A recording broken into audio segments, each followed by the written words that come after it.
Hello everybody, Adrian Plass here. Yes, and Bridget. Hello. And this is number 72 in Sounding the Shallows. And we know we're nearer land, really, are we, No, in some ways? we kept thinking, didn't we, that the time had come to stop the title, change the title. But certainly in the UK, we feel as though we're zooming back out, don't we? Yeah, it feels as though we're back in the middle of the ocean in some ways with some of the things that have happened this week, and we'll come back to that. It's a good thing we had some emails that actually made us laugh, wasn't it? Yeah, one of them really made me laugh, and the trouble was that even as I read it and you were the same, you thought, I don't think we'll actually repeat that one. No. But I thank you so much for sending it to us, and we repeat it to all the people we know would want to hear it. Yeah, absolutely. We did. This same person, though, did include some names that she'd come across. One child had been named after an entire football team. That's harsh, isn't it, Adrian? Well, it's a bit rough, isn't it? Yeah. Do you remember we knew twins once called Benson and Hedges? Yes, I do know. I'd forgotten that. Yeah, well, another one was Paul Perry, which she said sounds like a town in Cornwall. Yeah. Donna Goggins, but she said she couldn't think what you would put with Goggins, really. Really. If Donna Goggins is listening, by the way, we have, well, maybe no sympathy with you if it's gone well, but there we are. You know, I was walking past a park bench just a couple of days ago, and it was dedicated to a lady whose surname was Pig. And I thought, that's harsh on the children as well. Would they have been known as the Piglets? I don't know. I don't know. Did we talk last time about middle names? No. I meant to say, only briefly, that one of the great joys of my life at infant school and junior school is that I don't have a middle name. And one of the great fears people had was revealing their middle name.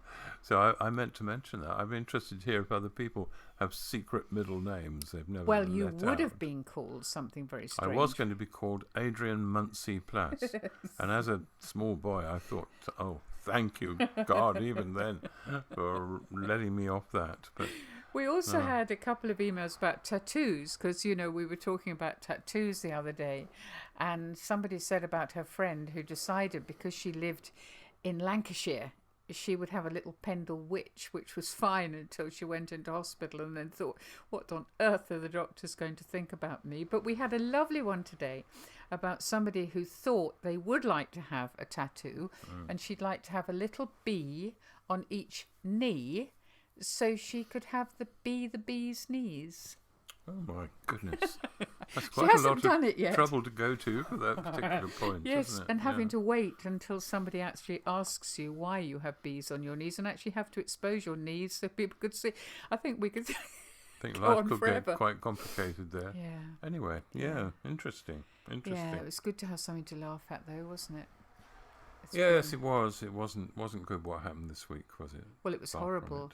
Yeah. And anybody not in the UK will still, I'm sure, have heard of the murder of David Amos. I mean, just a horrific, horrible thing, really. And a very good man. A very good man. Yeah. Interesting to have Parliament for once completely on the same side, wasn't it, really? Yeah. Talking about him.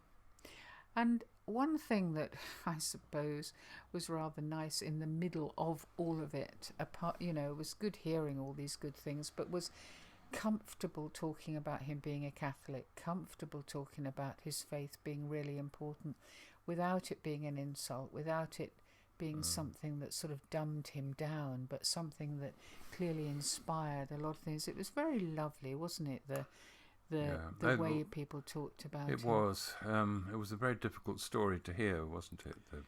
The way in which it happened. And I think there was a general feeling of real unhappiness about it. Apart from, and this is one of the things that was revealed yet again, and even more so, wasn't it? What actually happens to MPs on pretty well a daily basis in terms of absolutely. people sending horrible messages to them. Yeah, and I know terrible messages. And I know one person said that she had got so used to it that it kind of was part of life, to the point that she didn't really notice it. And I thought that was perhaps one of the saddest things of all, because when nastiness becomes so much part of your life that you just accept it, and it loses the value, the horrible value that it actually has. That nasty is nasty, and threats via social media are threats. Yeah. I wonder if we're a bit screened from it because we don't actually get into social media, do we? Very much. No. And I don't think we are fully aware of the danger of people being able to say horrible things that you'd never say face to face. But maybe that's a symbol of a society where the media and social media, they just feed on stories of failure and bad things. And I mean, Parliament, very good example. You rarely hear anything good about you don't. Parliamentarians until something like this happens and people say he really worked hard for people, he really cared. Yes. And there must be loads of MPs who really do put themselves out to help people. And you only need one bad story, one person muck up, and it's one MP go badly wrong, and it's everywhere, isn't it? I was thinking, I don't know if you heard it, Adrian, actually. Did you hear on Breakfast TV Brendan Cox, I heard Cox's little of what he husband, said, talking? Yeah. I mean, I found what he said very interesting, because he said that if Just say why he was significant. Because he was Joe Cox, the MP who died. Yeah. He said when he heard the news, he just packed his bags with his kids and went away for the weekend, so they didn't have to hear it all again. She was killed in a similar way. In a similar way. She was young, she was hard-working, Labour politician, One of the things that he was saying, because obviously he's thought about it a lot since his wife was killed, that one of the dangers, and this struck me as having a much wider application really, one of the dangers is when you are with people who think the same as you, and how easy it is to then start dehumanizing people who think differently or look different or in some other way are different. They become a group that you can vilify, you can say what you like, you can do what you like. It is very frightening, really, I think. Yeah, I don't think it's limited to nasty people, is it? It's something that is tempting always to withdraw into the culture or the group that you feel comfortable with, and to get some safety out of thinking of others as being outside that. I mean, you can see it clearly with children, can't you? They so much want to be part of the group, belonging, that quite often they become attached to a group that is being quite unkind to somebody else, but they're so desperately insecure that they need to stay in that group. But there's a lot of one-to-one stuff, isn't there? I mean, our daughter's a teacher, isn't she? And she says that a lot of teenagers are now going through hell because home isn't safe. I don't mean their home isn't safe. I mean, it used to be that when you got home, you were safe. Yeah. And now you're not, now they can because of social media, and they can say quite terrible things to you, which won't obviously end up in a murder, but it's still there, really. It certainly wasn't like that in our childhood, but I mean, apart from my middle name thing, I never wanted to be tall. I was taller than most of my class members, and I just wanted to be the same height as them. Those simple things are very important now. The attacks on kids, the way people can get at you, are far, far beyond anything like that. One of the encouraging things, I think, was that just about all MPs talked about carrying on with their face-to-face surgeries, as they call them, of meeting their constituents, being one of the best aspects of what we know as democracy. Being a servant of the people. That's what an MP is supposed to be. Yeah, I really like that as well, Adrian. I really did. I thought, to still want to sit down with people and listen to them. And I suppose we follow somebody for whom that was true. We follow Jesus, and despite whatever anybody thought, the individual, the blind man, the leper, the lame, the women, the children, they were all important to him. I should think he was very annoying. Very annoying. To a number of people, and not least his own followers at times, because the whole business of being a human being for many, many people is that you build on what you've got. Yeah. You make it stronger, you put walls up. And he didn't do that. No. Every time there was a suggestion that he become one part of one group or part of another group, he would say, no, I'm not here for that. I'm not here to join in with people. I'm here to be with people, but I'm not here to say I am simply one of these people. No. And that takes a lot of gumption, Yeah. I think.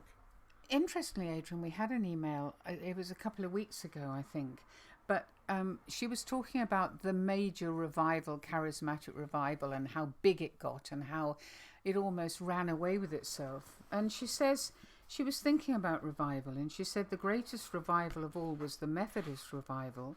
And I think that happened because the Wesleys had a heart for the poor and went all over the country telling these people that God cared about them just as Jesus did. And some say they were an important factor in avoiding a revolution, just as happened in France about that time. Yeah. And I thought, that's it, isn't it? When revival, or when these big movements become too big and people stop being important, little people stop being important, each person starts losing their value as individuals. Yeah. These great movements so often seem to go pear-shaped, don't they? So I'm really glad they're still saying they're going to meet their constituents face to face. Yeah. I think if you lose your care for individual people, you're lost in one sense. You may feel you've achieved, but it's unlikely. And in church, I'm afraid, I mean, all our lives we've known gossip in churches. We've taken part in gossip in churches at one time or another. It's so tempting. It is tempting. I ages ago, I'll read you a little bit of it. This was a prayer for the month from a very silly book called A Year at St. Yorick's, which was supposed to be a church magazine. And this was the prayer sent in by somebody. Our prayers are humbly offered up for Eileen Greyball, spinster of this parish, particularly beseeching thee that her recent and quite frequent visits to 35 Larchwood Avenue should not be regarded as an indication that she is in any way involved in inappropriate behaviour with George Moat, recently widowed and resident at that address.